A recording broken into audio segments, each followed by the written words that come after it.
Hi guys, तो आज मेरे पास सेल्फी स्टिक है। ये बहुत ही बढ़िया स्टिक है, सेल्फी खींचने के लिए काम आती। मैंने इसे कभी नहीं चलाया है, तो आज मैंने अमेज़न से मंगाई थी। आज ही मंगाई थी, आज ही आ गई। ये देखिए, तो आज मैं इसकी अनबॉक्सिंग करूंगा। ये है मेरे पास चाकू,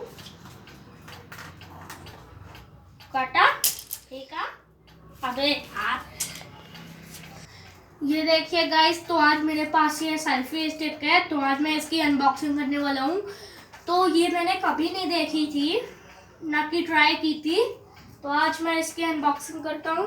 पहले तो ये ऊपर इसकी पन्नी है, हम काटेंगे ऐसे उसे इस चाकू से। ये चाकू ऐसे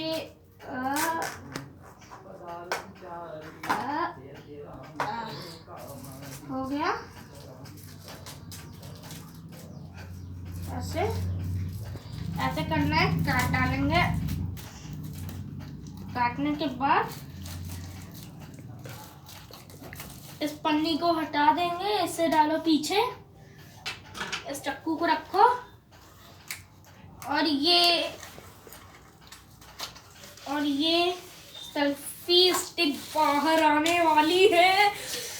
ये देखिए, इस डब्बे को भी इधर रखते हैं। ओह माय गॉड, मुझे नहीं मालूम है कैसे काम करती है। ओह वाह, वेरी नाइस। अरे यार,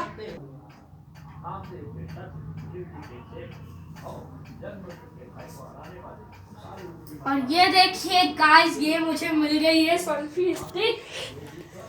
ये फोन मेरा फोन है, आइए। तो इससे अब हम लोग